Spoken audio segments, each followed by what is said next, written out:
63 nos habla de un ataque de intensa sed nocturna. Nos habla de un ataque de sed sufrida por el salmista en algún momento de su vida. Nos habla de una aguda necesidad que secuestraba su sueño, apoderándose de sus pensamientos y robándole el descanso. Pero no se trataba de un problema físico, no era un síntoma de diabetes. Aunque esta enfermedad ya había sido reconocida hace 3500 años, la intensidad de la sed de David era más bien evidencia de una necesidad espiritual. No era el síntoma de un mal, era más bien el síntoma de un bien. Es decir, el hombre tenía hambre y sed de Dios. No fue el único santo del pasado que hablara sobre este asunto. Agustín de Hipona, el pensador más grande de la antigüedad cristiana, abordó el asunto en su bitácora espiritual de la primera mitad de su vida, donde Agustín diría: grande eres, Señor, y digno de alabanza, grande es tu poder y tu sabiduría no tiene medida. Y pretende alabarte el hombre, precisamente el hombre, pequeña parte de tu creación. Que el hombre que revestido de su mortandad lleva consigo el testimonio de su pecado y el testimonio de que resistes a los soberbios. Con todo, quiere alabarte el hombre, pequeña parte de tu creación, y tú mismo lo estimulas a ellos, haciendo que nuestro corazón esté inquieto hasta que no repose en ti. Agustín plasmaba la necesidad que los hombres tenemos de Dios en términos de una profunda insatisfacción, de una agónica inquietud. David la escribía como una intensa sed. Y ya que tarde o temprano todo verdadero creyente tendrá que pasar por episodios semejantes en su vida, vale la pena preguntar qué significa para nosotros esta sed de madrugada. Veamos, hermanos, las respuestas que el texto nos ofrece. Antes de pensar en las enseñanzas de este pasaje, debemos decir que hay algunos problemas de salud pública, como la diabetes en nuestro país, que se han generalizado de manera que se supone que en algún momento la inmensa mayoría de los mexicanos, si no es que todos los seres humanos, seremos diabéticos. Es algo que es condicionado por los genes, por la dieta, el estilo de vida, etc. Hace un momento tenía la alegría de saludar a mi hermana Lila. Yo la conozco hace 35 años. Mi esposa la conoce hace más de 60 años, cuando mi suegro era pastor de la iglesia en Matamoros, Coahuila. Y comentábamos, le decía yo a la hermana Lila que la veía muy delgadita, y me dice: siempre he sido así. Dice: cuando era niña mi mamá se enojaba porque no comía más. Dice: pero no podía comer más. Se tenía una hermana que ya está con el Señor, que ella sí comía de más, y dice, y terminó pues víctima de la diabetes, del sobrepeso, de la pérdida de una pierna, etcétera, etcétera. Hace muchos años se sabe de la existencia de esta enfermedad, y el apellido mellitus se debe al hecho de que en algún momento los griegos descubrieron que una gota de orina de una persona diabética atraía a las hormigas debido a la concentración de glucosa que tiene la orina. No era el problema de David, no era un hombre diabético, no podía dormir, tenía ataques de profunda sed, pero era hambre y sed espiritual, era hambre y sed de Dios. Y de este pasaje se desprenden cuando menos 3 enseñanzas aplicables a la vida de todos los creyentes. En primer lugar, entendemos que esta sed de madrugada significa un tiempo de búsqueda. Empezando por el principio, más allá del sentido propiamente temporal, en la antigüedad la noche era sinónimo de peligro. En la mitología griega, la noche era hija del caos y era también el origen del sueño y de la muerte, y en de las angustias, de la ternura y del engaño. La noche recorría el cielo envuelta en su velo tenebroso sobre un carro tirado por 4 caballos negros, pensaban los griegos, seguido por el cortejo de sus hijas, las furias y las parcas, quienes hilaban y cortaban los hilos de la existencia humana. Los griegos no fueron los únicos que vieron la noche así. El glifo maya, que representaba la noche, cifraba también a la muerte y al inframundo. Y Martín Lutero creía que el adversario tenía sus horarios predilectos para atacar a los cristianos, y uno de sus momentos preferidos era la noche. Decía Lutero que cuando regresaba a su cama, el diablo ya lo estaba esperando allí. Y cuando oyó esto, mi hermano Fernando Alvarado, mi consuegro, me dice: ¿y por qué le decía así a su mujer? No, no estaba hablando de su mujer, estaba hablando del diablo. Dice Martín Lutero: cuando me acuesto, el demonio siempre me está esperando, y cuando empieza a atormentarme, le doy esta respuesta: demonio, ahora tengo que dormir. Dios manda que trabajemos en el día y durmamos en la noche, así es que vete. Después de años de luchar con él, Lutero decía que la mejor manera de expulsarlo, si no se rendía ante un texto de las Escrituras, era burlarse de él, dice, y no hacerle caso, porque no puede soportar el desprecio. Sinceramente, hermanos, desconozco las razones por las que Lutero pensaba así, y no era el único. Tomás Moore pensaba exactamente lo mismo, pero prefiero quedarme con la duda. Yo no quiero escarbarle a ese tema, tendría sus razones para pensar de esa manera, y no quiero tener tratos con el adversario. En los Salmos, la noche puede vincularse también con la inseguridad, de allí que se habla en el Salmo 91 del temor nocturno. Por lo contrario, la ausencia de noche en la Jerusalén celestial indica la seguridad constante de los creyentes y la bendición de la presencia luminosa y constante de Dios, como vemos en Apocalipsis capítulo 21 versículo 25 y capítulo 22 versículo 5. Paradójicamente, en la Biblia la noche puede ser también un tiempo para el encuentro con Dios. Para Eliú, amigo de Job, Dios hablaba a los hombres en la noche por medio de sueños, como dice el capítulo 33 versículo 14, donde, si mal no recuerdo, dice: pero de una o dos maneras habla Dios, pero el hombre no entiende. En sueños, cuando el sueño cae sobre los hombres, entonces se acerca al oído del varón para darle su consejo. Fue la noche que el Señor se manifestó también al patriarca Jacob, diciéndole que no temiera subir o descender a la tierra de Egipto, porque su familia se convertiría allí en una nación grande. Es un pasaje intenso. Ustedes recordarán, los hijos de Jacob fueron a Egipto a comprar trigo, se reencontraron con José, y al final, en algún momento, José se reveló delante de ellos. Es un pasaje dramático. Yo recuerdo en alguna ocasión, a mí me cuesta mucho trabajo, bueno, ahora ya no tanto, en el pasado me costaba mucho trabajo llorar, no era muy expresivo, y en alguna ocasión estaba con mi esposa y mis hijos viendo la película de José, y Jorge, mi hijo, se asoma, estaba yo debajo del sillón, y me dice: ¿estás llorando? Y le digo: así es.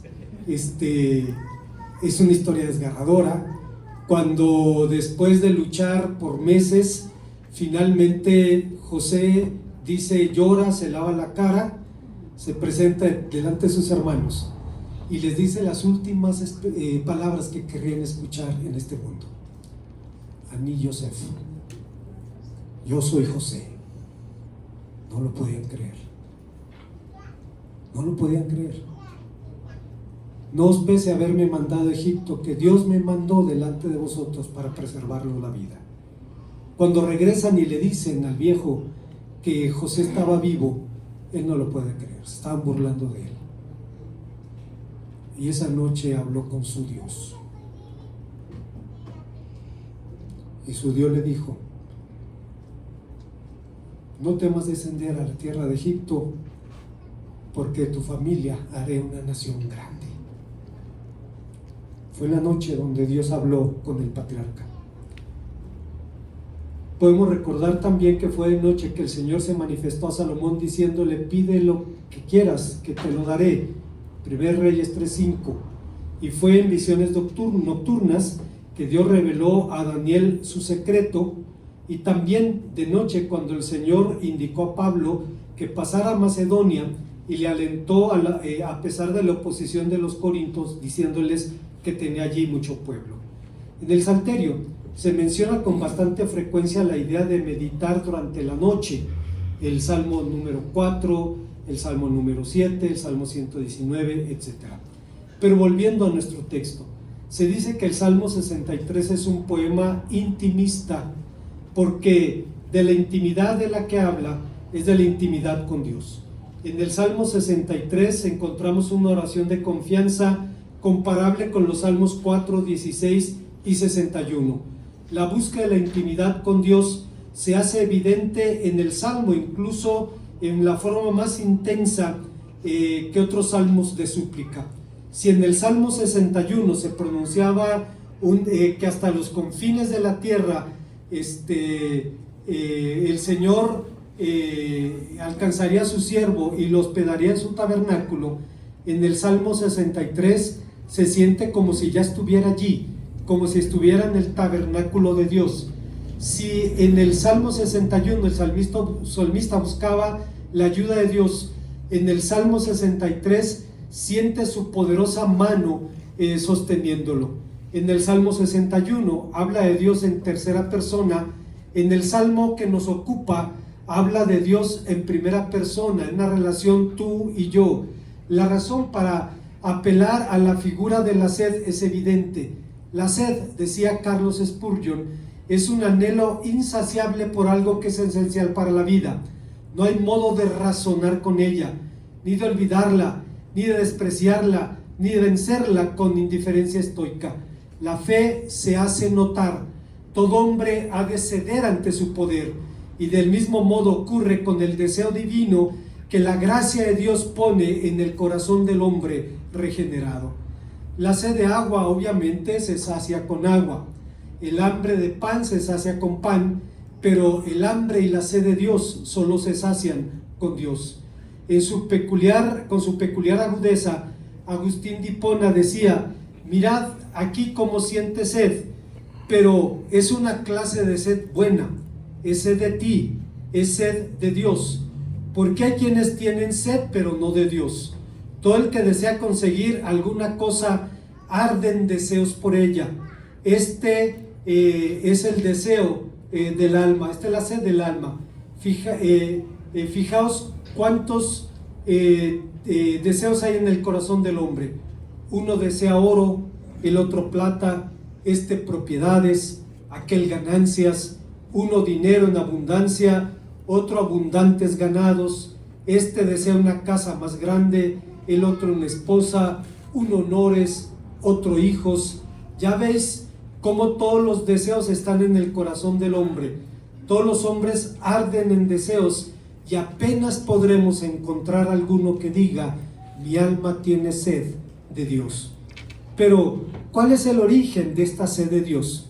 Blaise Pascal, un pensador francés del siglo XVIII, hemos hablado varias veces de él, personaje interesante porque los evangélicos lo vemos como católicos y los católicos lo ven como protestante.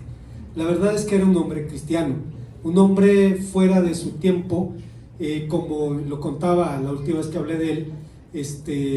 Cuando era niño, tendría unos 7 años, 8 años, estaba estudiando gramática latina y francesa, y le rogaba a su papá que le enseñara matemáticas. Imagínense un niño que ruega que le enseñen matemáticas. No, ese es un premio, es un privilegio que tienes que ganarte. Y como no le enseñó matemáticas, las inventó. Un día que no estaba haciendo ruido, Blas en su cuarto, su padre llegó a espiar sobre el hombro. ¿Qué estaba haciendo? Estaba haciendo matemáticas. El hombre se aterrorizó y le habló al profesor de matemáticas más famoso de la ciudad y le dijo: mira lo que está haciendo. Estas son ecuaciones de primer grado. Le empezó a poner nombre a lo que Pascal estaba haciendo allí. O sea, un hombre fuera de serie. Pero en algún momento decidió que el único objeto o el único sujeto digno de estudio era Dios. Y dice Blaise Pascal: hubo una vez en el hombre una verdadera felicidad de la que ahora solo queda marca y huella vacía, que en vano intenta llenar el hombre con lo que le rodea, buscando en las cosas ausentes la ayuda que no obtiene de las cosas presentes. Pero no encuentra nada apropiado, porque el abismo absoluto e infinito solo puede llenarse con algo absoluto e infinito, solo puede llenarse con Dios. Hay una segunda idea en el pasaje. El Salmo, este episodio de sed nocturna, significa también un tiempo de alabanza. Aunque algunos intérpretes ubican el Salmo 63 en los tiempos de las persecuciones del rey Saúl, Seguramente David lo escribía durante la rebelión de Absalón, pues el autor del Salmo se identifica como un rey. En el versículo 11 habla del autor como un rey. La crisis de la guerra civil encabezada por Absalón llevó a David a la búsqueda de Dios, anhelando ver su poder y su gloria como lo había visto en el santuario. Hay dos cosas destacadas aquí. Primero, que el santuario realmente era el tabernáculo, una tienda portátil que se movilizaba, el lugar donde quienes buscaban a Dios lo encontraban, dice Deuteronomio 31:11, Salmo 27:4, etc. La segunda cosa que debemos destacar es que el verbo ver, el verbo hazar, tiene aquí el sentido que trasciende su sentido natural, es decir, significa tener una visión de Dios. De esa misma raíz proviene la palabra vidente, el nombre que en la antigüedad bíblica se le daba a los profetas, según el primer libro de Samuel, capítulo 9, versículo 9, que dice: al que entonces se le llamaba vidente, ahora le llamamos profeta. Lo que Dios quería, lo que David quería contemplar era que el Señor su Dios se manifestara con sus hechos poderosos. Anhelaba que el Señor le saliera al socorro, que siguiera siendo su refugio y su sostén. David sabía muy bien que esto, razón por la cual dijo: tu amor es mejor que la vida. Esta expresión ha sido entendida de varias maneras. David Kimhi decía que has demostrado tu bondad sobre la humanidad cuando la dotaste de inteligencia que es superior a las otras formas de vida. Pero vida, hermanos, también, dice otro intérprete judío, puede significar los elementos que la hacen posibles, la provisión, e incluso la riqueza, el poder, los beneficios de la vida terrenal, que a pesar de ser anhelados, son nada junto a la gracia divina. Otro intérprete judío dijo: es mejor para mí refugiarme en ti que experimentarte cada vez más cerca, que están los que te temen, que vivir una larga vida lejos de ti. Thomas Brooks, un puritano del siglo XVIII, en la misma línea de pensamiento, dijo: tu misericordia es mejor que la vida, es mejor que muchas vidas juntas. Sabemos hasta qué punto tan elevado los hombres consideran sus vidas, que para preservarla van a sangrar, a sudar, separarse de sus posesiones e incluso de sus propios miembros. Porque aunque la vida sea tan cara, y preciosa para el hombre, el alma abandonada valora la recompensa del favor divino por encima de esta vida y por encima de muchas vidas. Muchos hombres se han sentido hastiados de sus vidas, pero es evidente en la Biblia y en la historia que nadie nunca se ha cansado, se ha fastidiado del poder, del amor y de la gracia de nuestro Dios. Podemos acostumbrarnos a estas cosas, podemos creer que nos las merecemos, que son parte de la vida, pero nadie se cansa de las bendiciones de Dios. Todo esto era la razón de la alabanza de David en los versículos 3 al 5 del Salmo 63, y no era pues extraño que alabara a Dios incluso en medio de la ignorancia de su propio porvenir, porque es así con los hombres de Dios. Pablo y Silas hicieron lo mismo en la noche en el calabozo. Estaban adoloridos porque habían sido golpeados, estaban en el cepo, estaban en una cárcel cuyos muros debieron haber sido bastante gruesos, y sin embargo, dice el pasaje, que ellos cantaban y los presos los oían. Estos están locos, esto no sucede. Les dieron una paliza, la paliza de su vida, los tienen en el cepo y están cantando. Recordábamos en la escuela dominical a Martín Fierro, el gaucho. En su poema, el primer verso dice: y aquí me pongo a cantar al compás de la vihuela, que al hombre que lo desvela una pena extraordinaria, como el ave solitaria con el cantar se consuela. Lo que el gaucho aprendió es que cuando te va mal tienes que cantar. Y lo que la Biblia nos enseña es exactamente lo mismo. Estamos estudiando el capítulo 16 de Apocalipsis y el comentarista bíblico que estamos estudiando, Juan Stam, dice que son episodios oscuros, el terror de la bestia, etc. Y siempre los episodios terminan con canto y con alabanza. Siempre el pueblo de Dios encuentra una razón para alabar a su Señor. Y ocurre que también aquí con el salmista. Matthew Henry, ese puritano que vivió hace 300 años, diría sobre el episodio de Hechos 16:25 de la prisión de Pablo: los perseguidores se proponían desanimar a los predicadores del evangelio, pero aquí los vemos animados y gozosos. Después de la paliza que les habían propinado y de la incomodidad del cepo que los obligaba a doblarse sobre sus espaldas llagadas, se podría esperar que se quejaran, que gimieran, sin saber además qué sería de ellos al día siguiente. Pero los vemos en medio de la noche orando y cantando himnos a Dios. No era el lugar ni la hora de la oración, pero cualquier lugar y cualquier hora son apropiadas para adorar a nuestro Dios en espíritu y en verdad. Y si, como Santiago dice, el que está afligido haga oración, el que está alegre cante alabanzas, aquí tenemos a Pablo y a Silas bajo la aflicción orando, pero también alegres y cantando alabanzas. Lucas hace notar que los presos los escuchaban, lo que es de notar porque los muros debían haber sido bastante gruesos y sin embargo ellos podían cantar con gozo en el calabozo.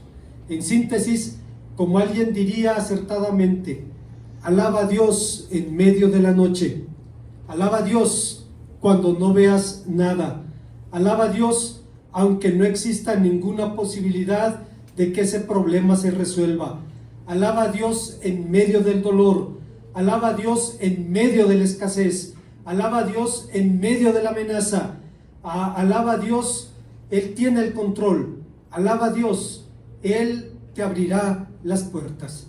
Hay una tercera y última enseñanza en este pasaje.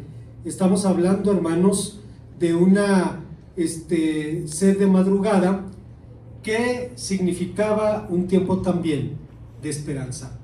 La visión de Dios saciaba el hambre del salmista, como de meollo y de grosura. Tal vez la médula y la enjundia no sean los alimentos más apetecibles. La médula sabemos que es el tuétano, que es delicioso, pero la enjundia es la grasa de la overa, ese tejido donde las gallinas producen sus huevos, y es un tejido muy graso. Pero dice, como de meollo de grosura serás saciado. La razón es que para los hebreos antiguos lo mejor del animal era su grasa. Un animal malnutrido, mal alimentado, estaba flaco. Un animal bien cuidado, bien alimentado, tiene grasa corporal. En la industria de la carne hay gente que es increíble, que puede calcular el peso de una res sin subirla a la báscula. Solo por ver sus proporciones corporales, esta res pesa 600 kilos. A ver, súbela, ¿sí? Pesa eso, o sea, gente que sabe, y sabe que la grasa es evidencia de una buena alimentación. Por esa razón, la grasa se reservaba para Dios. Tenía que quemarse en el altar. Bueno, si usted no se le antoja, hermanos, pensar en la grasa de la overa de la gallina o en el tuétano, pues entonces piense en un tibón, en sushi, en lasaña, lo que más le guste. De lo que el salmista está hablando es de aquello que nos resulta sumamente deleitoso. Esto, hermanos, permite ver que el salmista de lo que está hablando, en pocas palabras, es de el gozo que encuentra en Dios, como si fuera a participar en un banquete. La razón de las palabras de David es evidente. Con frecuencia se encontraba a salto de mata, en el duro suelo como cama, con piedras como almohadas, con los setos como muros, con el cielo como dosel. y la compañía constante del hambre y de la sed. Su condición era similar a la que describe Juan Calvino en su comentario a la carta a los Hebreos, allá en el capítulo número 11, donde dice: se nos promete la vida eterna, pero se nos promete a nosotros, los muertos. Se nos anuncia una resurrección bienaventurada, pero entre tanto estamos rodeados de podredumbre. Se nos llama justos y sin embargo el pecado habita en nosotros. Se nos promete una sobreabundancia de toda clase de bienes y solo somos ricos en hambre y en sed. ¿Qué sería de nosotros si no nos apoyásemos en la esperanza? Así que en la condición en la que se encontraba David, Dios le era más delicioso que el banquete más delicioso. Pero a diferencia de los israelitas rebeldes, que en el desierto tenían todavía la carne de las codornices entre los dientes, cuando fueron castigados por el furor de Dios en Números 11:33, David estaba a diente limpio, que es una figura bíblica del hambre. En el libro del profeta Amós, Dios le dice al pueblo de Israel: os hice estar a diente limpio. No es que fueran muy limpios en su higiene bucal, sino que no comían nada y no tenían oportunidad de ensuciarse la dentadura. David estaba a diente limpio, pero satisfecho de la presencia y el favor de Dios. David declara también que su alma estaba apegada al Señor, dice el versículo número 8, y usa aquí la misma palabra que describe la condición de Eleazar ben Dodo, de quien nos habla el segundo libro de Samuel capítulo 23. Dice que era uno de los valientes de David, que defendió un palmo de terreno contra un ejército enemigo, y cuando hubo matado a todos sus adversarios, dice la Biblia, y no pudo soltar la espada porque la espada se había pegado a su mano. Los tenistas saben que hay una lesión que se les produce en el codo debido al uso de la articulación, y llega el momento en que tienen que atenderse. Si una persona, yo recuerdo más, cuando yo era niño era flaco, y en aquel tiempo yo no sé a quién se le ocurrió al sistema de salud pública que cada año te tenían que hacer análisis de sangre para ver cómo estabas.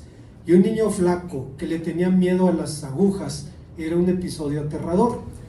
Pero las enfermeras le decían a uno: bueno, ya que te sacaron la sangre, le ponían una turundita de algodón con alcohol en el piquete, y te decían: apriétale bien para que no se te salgan las tripas. Y ahí voy yo para afuera apretando mi brazo, no se fueran a salir tripas por ahí, ¿no? Y hermanos, después de media hora no podía extender el brazo. Dolía la articulación. Pues imagínense un hombre que estaba jugando la vida contra un ejército enemigo, estaba tumbando caña, y al final dice: no pudo soltar la espada porque se había pegado a su mano. Es la misma palabra que usa el salmista para decir que su alma estaba pegada a Dios. Pero los versículos 10 y 11 habla también de los enemigos. Como mentirosos y calumniadores, los enemigos pusieron acechanzas contra David, pero él sabía en su corazón que los perseguidores perecerían, caerían en las profundidades de la tierra, en las regiones de los muertos, serían abandonados a la merced de la espada. Los cadáveres de sus enemigos serían pasto de chacales. En el Antiguo Testamento, la derrota de los enemigos era un aspecto sombrío que trascendía la seguridad que infunde la gracia. Si efectivamente este salmo fue escrito por causa de la rebelión de Absalón, las expectativas de justicia del rey fueron cumplidas. Ahitofel, su antiguo consejero, se colgó después de que su consejo fue rechazado. La única estrategia que pudo haber vencido a David fue desechada. En los bosques de Efraín había 20,000 cuerpos de rebeldes tendidos bajo el sol, y aunque el relato sagrado indica que la intervención divina fue quien ganó la victoria, pues dice el texto que ese día fueron más los que mató el bosque que los que mató la espada. Dice 2 Samuel 18:8. Absalón mismo, hermanos, se encontraba suspendido de la cabellera entre el cielo y en la tierra, como rechazado por ambos, decía Carlos Spurgeon, donde sin mediar ninguna palabra, Joab llegó y le metió 3 estacas en el corazón. Llega uno de los hombres de Joab y le dice: vi al hijo del rey, que no puede escapar, está prendido de su cabellera, seguramente perdió su espada y no podía cortarse la cabellera y estaba luchando allí. Y Joab le dice: ¿por qué no lo mataste? Porque el rey dijo que no lo tocáramos. Y él ni siquiera se molesta en sacar su espada, toma 3 estacas y sin aguas va, le da el golpe en el corazón. Joab tenía una filosofía muy práctica: muerto el perro, se acaba la rabia. Y era lo que hacía exactamente. Bueno, cuando David fue notificado de la victoria de sus fuerzas y la muerte de Absalón, escuchó en los labios de su mensajero africano decir que como ese joven sean los enemigos de mi señor el rey y todos los que se levantan contra ti para mal.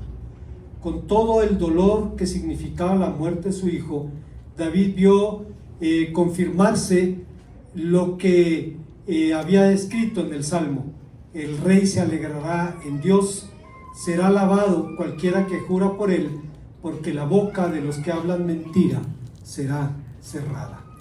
Como conclusión, felizmente David pudo curar su sed nocturna. Acudió a Dios para saciarla.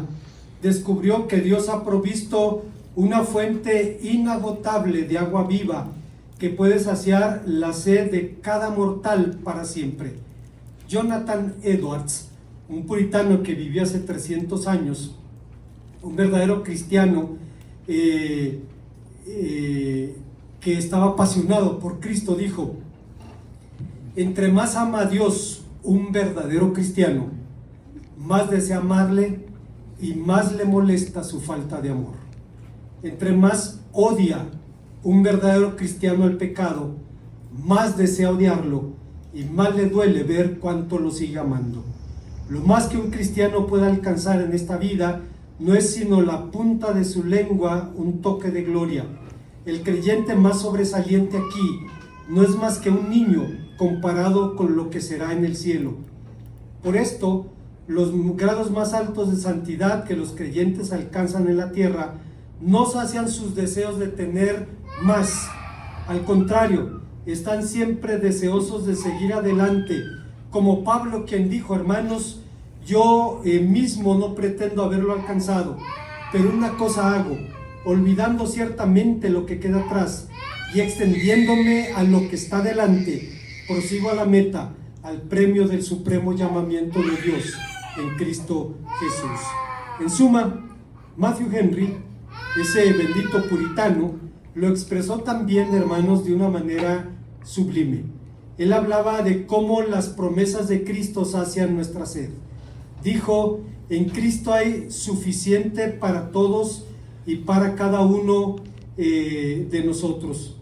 Donde haya dado sed, Él también dará la gracia. Id a Cristo, porque Él es la fuente abierta. Id a las santas ordenanzas, a los arroyos que alegran la ciudad de nuestro Dios.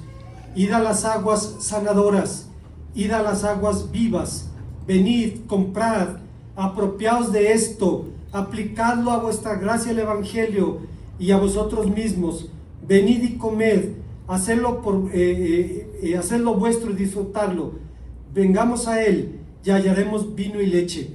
Los dones ofrecidos son tales que ningún precio los puede pagar.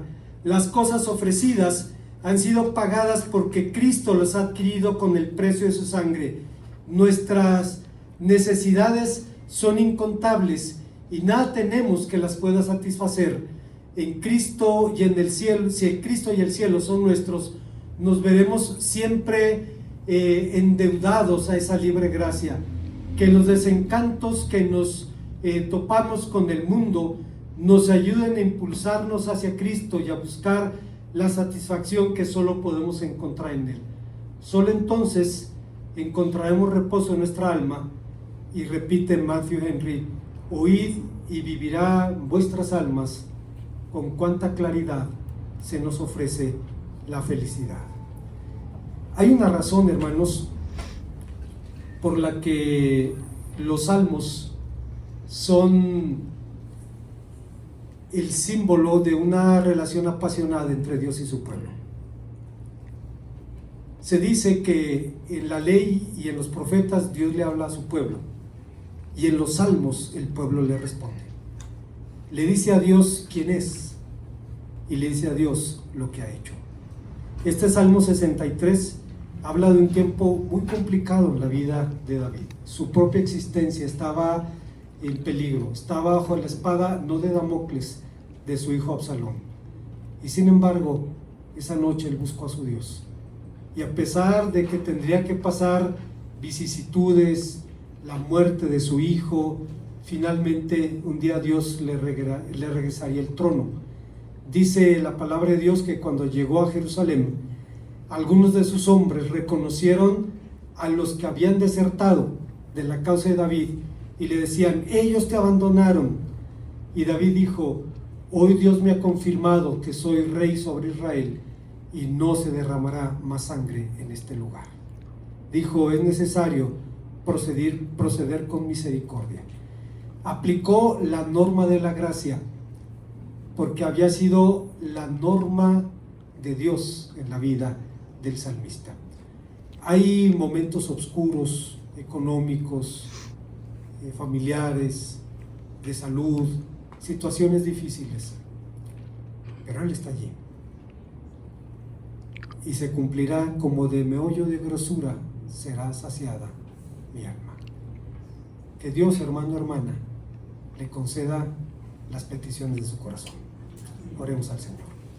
Gracias, Padre, una vez más, porque ante la realidad de un mundo perecedero, pasajero, difícil,